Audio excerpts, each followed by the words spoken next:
બીએલઓના મોતને લઈને લલિત વસોયાનું નિવેદન સામે આવ્યું છે। એસઆઈઆર પ્રક્રિયામાં બીએલઓને પ્રેશર ન કરવું જોઈએ, ટાર્ગેટ પૂરો કરવા માટે દબાણ ન કરવું જોઈએ। સરકારના અધિકારીઓ જે રીતે પ્રેશર ટાર્ગેટ પૂરો કરવા માટે કરી રહ્યા છે એને કારણે આજે 5મા બીએલએનું મૃત્યુ થયું છે। ચૂંટણી પંચ અને સરકારે આ બીએલઓની કામગીરીમાં થોડો ઘટાડો કરીને સમય મર્યાદા વધારીને ટોર્ચર કરવાનું બંધ કરવું જોઈએ। અન્યથા જો આ જ પરિસ્થિતિ હાલી તો બીએલઓ ના છૂટકે એકજૂટ થઈ અને કામગીરીનો બહિષ્કાર કરશે। કોન્સ્ટેબલ લાંચ લેતા ઝડપાયો છે। કોન્સ્ટેબલ 30,000ની લાંચ લેતા રંગે હાથ ઝડપાયો છે। આરોપીને મદદ કરવા માટે માંગી હતી લાંચ। આરોપી પર પોક્સો અને બળાત્કારના ગુના નોંધાયા છે। એસીબીની ટીમે વોચ ગોઠવીને કોન્સ્ટેબલને ઝડપી પાડ્યા છે।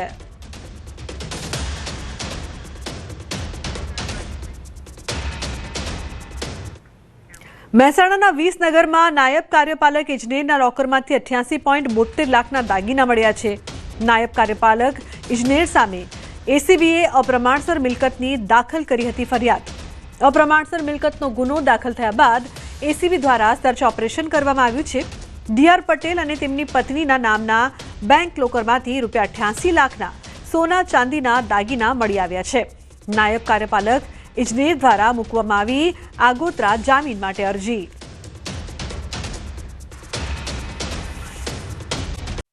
ચિંતન શિબિરનો અંતિમ દિવસ। ચિંતન શિબિરનો સમાપન સમારોહ સામૂહિક ચિંતનથી સામૂહિક વિકાસ તરફની થીમ પર યોજાઈ। ચિંતન શિબિર નાયબ મુખ્યમંત્રી હર્ષ સંઘવીનું નિવેદન સામે આવ્યું છે। ચિંતન શિબિરમાં સાથે મળીને કામ કરવાની પ્રેરણા। તો શિબિરમાં અનેક મુદ્દાઓ પર ચર્ચા કરવામાં આવી છે। 3 દિવસમાં ગુજરાતના વિકાસ પર ચર્ચા। ગુજરાત કેપેસિટી બિલ્ડિંગ યુનિટની રચના કરાશે। તો બ્રિજ હેલ્થ મોનિટરિંગ અંગે નિર્ણય લેવાયા છે। શિબિરમાં ગુજરાતના નવા વિકાસ મોડલ પર ચર્ચા। ગ્રીન એનર્જી હેઠળ 6 લાખ નોકરીઓનું સર્જન।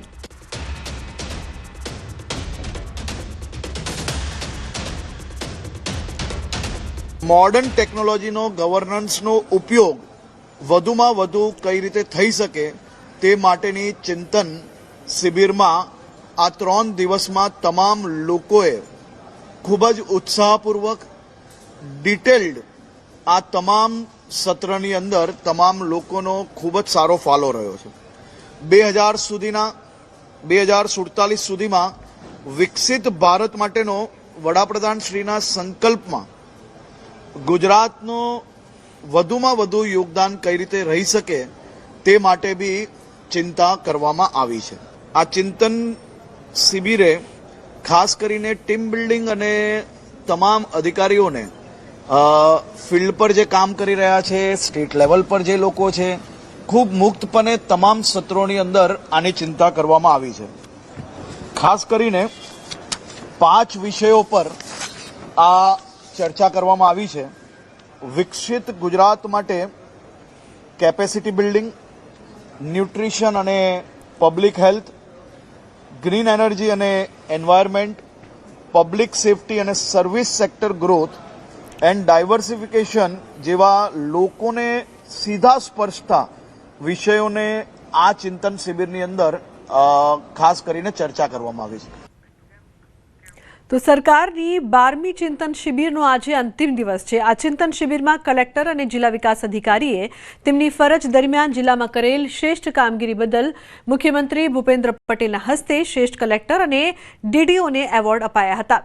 15 લાખથી વધુ વસ્તી ધરાવતા જિલ્લામાં વલસાડ કલેક્ટર નૈમેશ દવે અને જિલ્લા વિકાસ અધિકારીને મિલિન બાપનાને તથા 15 લાખ સુધીની વસ્તી ધરાવતા જિલ્લામાં પાટણ કલેક્ટર અરવિંદ વિજયન અને મોરબી જિલ્લા વિકાસ અધિકારી JS પ્રજાપતિને એવોર્ડ એનાયત કરવામાં આવ્યા છે। સુરતમાં માવઠાના કારણે ડાંગરના પાકને મોટા પાયે નુકસાન થયું છે, જેના કારણે ખેડૂતોની આશા પર પાણી ફરી વળ્યું છે। વરસાદના કારણે અંદાજે 2 લાખ બોરી જેટલો ઉત્પાદનમાં ઘટાડો નોંધાયો છે। પરિણામે 30 કરોડ રૂપિયાનો ખેડૂતોને ફટકો લાગ્યો હોવાનો અંદાજ છે। ઓલપાડ અને જહાંગીરપુર વિસ્તારમાં આવેલી જીનિંગ મિલોમાં દર વર્ષે સરેરાશ 11 લાખ ગુણો આવતી હોય છે। પરંતુ આ વર્ષે માવઠાના કારણે માત્ર 9 લાખ ગુણો જ આવી છે. ગત વર્ષનું વાવેતર અને ચાલુ વર્ષનું વાવેતર એ બંને વચ્ચે લગભગ 4,000 હેક્ટરનો મોટો તફાવત પડે છે, જેના કારણે જે ઉત્પાદન એવરેજ આપણે ગણવા જઈએ તો ઉત્પાદન ઓછું થયું છે. ખાસ કરીને જે ચોમાસાનું જે આ માવઠું પડ્યું છે એ માવઠાની અંદર અમારા ઓલપાડ તાલુકાના અને 84 તાલુકાના ખેડૂતોને લગભગ 20 થી 25% જે એમનો પાક તૈયાર થઈ ગયેલો કાપી નાખવામાં આવ્યો એ પાક રસ્તા પર સુકાવવાના કારણે, વરસાદ પડવાના કારણે એને ભીંજવાઈ જવાથી. અન્ય સમાચાર છોટાઉદેપુરથી. ખાતર માટે ખેડૂતો રઝળ્યા. રંગપુરમાં ખાતર માટે ખેડૂતોની લાંબી કતારો લાગી. ખાતર માટે ખેડૂતોને રાતના 4 વાગ્યાથી કતારમાં રહેવાનો વારો. ખરા સમયે ખાતર ન મળતા ખેડૂતોમાં ભારે રોષ છે. હાલ ખેડૂતો મકાઈમાં યુરિયા ખાતર આપવાનો સમય હોય, જરૂરિયાતના સમયે ખાતર મળતું નથી. રંગપુર સહકારી મંડળી પાસે ખાતર મેળવવા લાંબી લાઈનો લાગ્યાના દ્રશ્યો સામે આવ્યા છે. તો રંગપુરના ખાતર માટે ખેડૂતોની લાંબી કતારો લાગી છે. ખાતરની મોકાણ છે. ખાતર માટે ખેડૂતો રાતના 4 વાગ્યાથી કતારમાં લાગ્યા છે, છતાં પણ તેમની માંગ સંતોષાઈ નથી રહી. ખરા સમયે ખાતર ન મળતા ખેડૂતોમાં ભારે રોષ.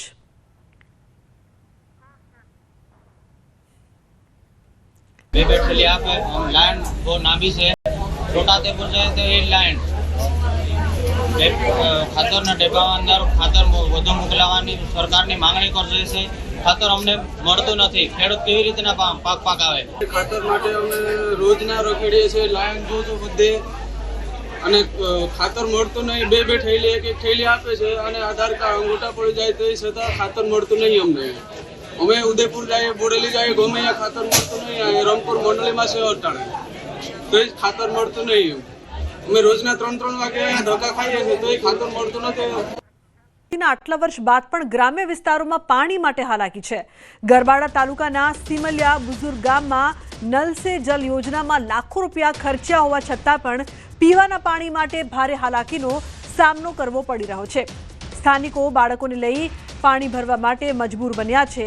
તો બીજી તરફ તંત્ર દ્વારા 70% કામ પૂર્ણ થયાનો દાવો કરવામાં આવ્યો છે, પરંતુ પરિસ્થિતિ યથાવત છે, જેને લઈને ગ્રામજનોએ તાત્કાલિક ધોરણે પીવાનું પાણી મળી રહે તેવી માંગણી કરી છે.